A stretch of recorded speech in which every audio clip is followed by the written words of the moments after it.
আসসালামু আলাইকুম ওরহমতুল্লাহি ওবরাকাত। সম্মানিত দিনী ভাইগণ, আশা করি এবং দোয়া করি আপনারা সকলেই ভালো আছেন। আপনাদের দোয়াই আল্লাহ পাকের রহমতে হুজুর পাক সাল্লাল্লাহু আলাইহি ওয়াসাল্লামের ফয়েজ ও বরকতে আমিও ভালো আছি। আমি আপনাদেরকে ধারাবাহিকভাবে ফ্রি মক্কেল নিয়ে আলোচনা করেছি। আমার প্রত্যেকটা আমলেই পরীক্ষিত, হয়তো কোনো আমল আমার দ্বারা পরীক্ষিত অথবা আমার ছাত্রদের মাধ্যমে পরীক্ষিত। তো আমি প্রত্যেকটা আমল যাচাই বাছাই করার পর যদি দেখি যে এটা কাজ করে, তখনই আমি আপনাদেরকে আমলটা দেই। আর যদি কাজ না হয়, তাহলে সেই আমলটা আমিও ব্যবহার করি না এবং আমার ছাত্রদের মাঝেও দেই না। আমি আপনাদেরকে যে ফ্রি মক্কেল দিয়েছি, এটি 100% কাজ করবে। এই মক্কেলগুলা 100% কাজ করবে। আপনি তুলা রাশি অথবা বাচ্চা অথবা রুগীর সামনে যদি আপনি এই মক্কেলগুলাকে ডাক দেন, দেখবেন আয়শা কাজগুলা করে দেবেন। আমার কাছে অনেকেই ফোন দেন যে হুজুর, আপনার মক্কেলগুলাকে আমি ডাকছিলাম, ওনারা চলে আসছে। কিছু মক্কেল আপনার হাতের মধ্যেও চলে আসবে। আয়শা হাতটা যদি মুষ্টি করা থাকে, তাহলে হাতটা খুলে দেবে। আবার হাতটা যদি এইভাবে রাখেন, তাহলে মক্কেলগুলো আয়শা হাতটাকে মুষ্টি করে দিবে। এরকমও মক্কেল আমি দিয়েছি।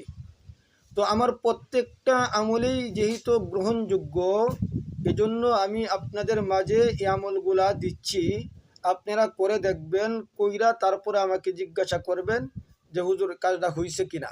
ঠিক আছে? তো আমি আপনাদেরকে ধারাবাহিকভাবে অনেকগুলা মক্কেল দিয়েছি। আজকে আমি পরীক্ষিত যে মক্কেলগুলার মাধ্যমে আমি কাজগুলা করাই, এই 4 থেকে 5 জন। এই 5 জন মক্কেল খুবই শক্তিশালীভাবে জিন জাদু রজাওয়াত বন্দিগুলা কেটে ফেলে। এমনকি রোগীর শরীরে যদি জিন বন্দি থাকে অথবা রক্ত যদি রক্তের মধ্যে যদি বান করা থাকে, এই মক্কেলগুলা আপনাকে এই বানটাও কেটে ফেলবে।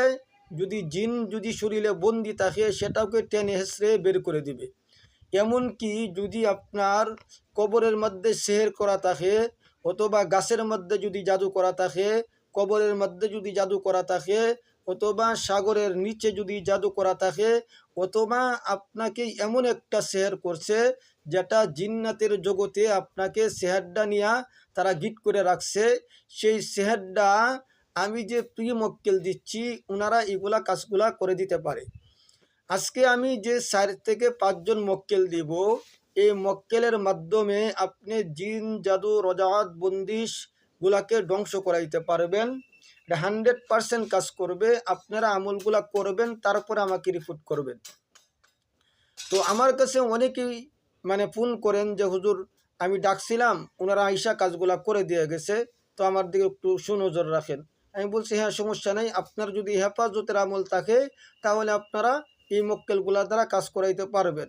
আর যদি হেফাজতের আমল না থাকে, তাহলে আপনার কি হবে, আপনার শরীরে যখন কোনো রুগীর সেহের কাটবেন, তখন আপনার সেই সেহেরের প্রভাবটা আপনার শরীরে আসবে। আর যদি শক্তভাবে হেফাজতের আমলগুলা করে থাকেন, তাহলে দেখবেন আপনার উপরে সেহের পড়বে না। এটা ভালোভাবে বুঝবেন আগে। আজকে যে আমলটা দিচ্ছি সেটা হচ্ছে সূরা মুমিনের শেষ 4 আয়াত পড়লে 4 থেকে 5 জন মক্কেল আসবে। খুব শক্তিশালীভাবে আয়শা কাজগুলা করে দিবেন। ওনাদের হাতে তসবিহ আছে। ঠিক আছে? ওনারা আয়শা আপনাকে সালাম দেবে, তারপরে বলবেন যে কিসের জন্য ডাকছেন।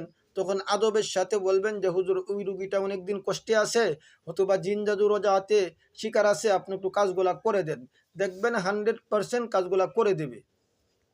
তো সূরা মুমিনের লাস্টের যে 4টা আয়াত, এই আয়াতগুলা হচ্ছে أفحسبتم أنما خلقناكم عبثا وأنكم إلينا لا ترجعون فتعالى الله الملك الحق لا إله إلا هو رب العرش الكريم ومن يدع مع الله إلها آخر لا برهان له به فإنما حسابه عند ربه إنه لا يفلح الكافرون وقل رب اغفر وارحم وأنت خير الراحمين আপনি যখন এই আয়াতগুলো পড়ে ডাক দিবেন যে হুজুররা এই আয়াতের যে হুজুরগণ আছেন আপনারা দুনিয়ার যে কোনো প্রান্তেই থাকেন না কেন দয়া করে মায়া করে আপনারা এসে হাজির হন ইনশাআল্লাহুল আজিজ